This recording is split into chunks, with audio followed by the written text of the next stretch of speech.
cabdiraxmaan cabdishakuur warsame waa nin weyn oo siyaasi ah oo rugcada ah oo cabqari ah oo fikrad ka haysta qaab dhismeedka qaranka Soomaaliyeed iyo sidoo u dhismayo kuna wanaagsan arintaas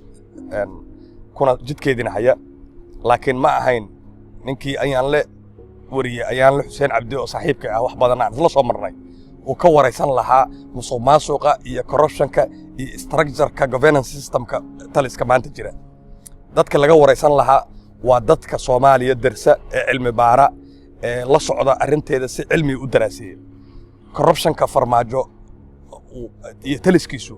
kama corruption yara kii talisyadii ka horreeyay asaga oo Xasan Sheekh Maxamuud oo kamid ahaa waayo 4 sano oo maanta sharciyadii iyo mandate-kii uu ka dhamaaday Soomaaliya waxay taagan tahay meesha ay taagnayd 2017 oo ahaa the most corrupt state in the world wadanka ugu musuqmaasuqa badan caalamka iyo the most failed state on earth wadanka adduunka ugu fashilan ayaa Soomaaliya ay ku qoran tahay hadaad fiirisid Transparency International iyo hay'adaha qiimeeya failed state index-ka lagu qiimeeyo qaabka category-ga lagu qiimeeyo waa jugjug meesha joog meel laga dhaqaaq ma laha corruption la ciribtiray ma jiro laakiin waxa jira wax rhetoric la yiraahdo afka laga sheego oo leeyahay musuqmaasuq aan la dagaalamayna corruption aan la dagaalamayna wax la dagaalamana ma jiraan shalaydan ay Turkidu qorayeen musuqmaasuqa dad wasiir ka ah xukuumadda baanta jirta ay tigidho iyo diyaarado iyo ku soo raacayaan iyo musuqmaasuqa ay ku dhex jiraan iyo qandaraasyada ay dhiilalsha hoose ay galayaan ay maanta musuqmaasuqa heerkii ugu xumaa ayuu Soomaaliya ka maraya waxa jiro oo musuqmaasuqa maanta jira ay ku kala duwan yihiin kii hore talisadii hore kan maanta jira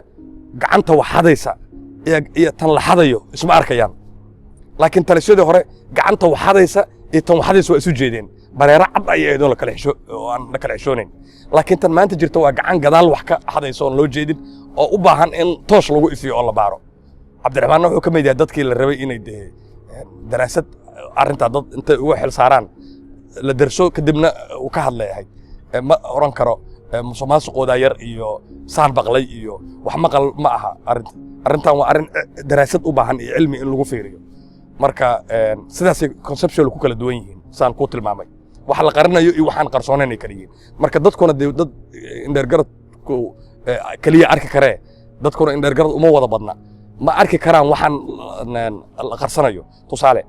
xukunka maanta jira wuxuu leeyahay wax la yiraahdo unugyo oo aan sharci ahayn dastuurka meel uga qornayn shuruucda dawladnimo meelna ka soo galayn unugyadaas oo shaqada ay qabtaan maaliyadda ay ka qabtaan wasaaradda maaliyadda oo ah meesha ugu corruption-ka badan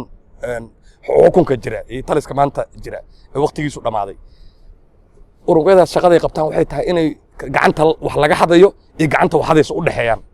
oo ay kala qariyaan isma arkayaan marka laakiin taliskayadii hore wax kala qarsoonaa ma jirin wax unugyo la yiraahdo ma jirin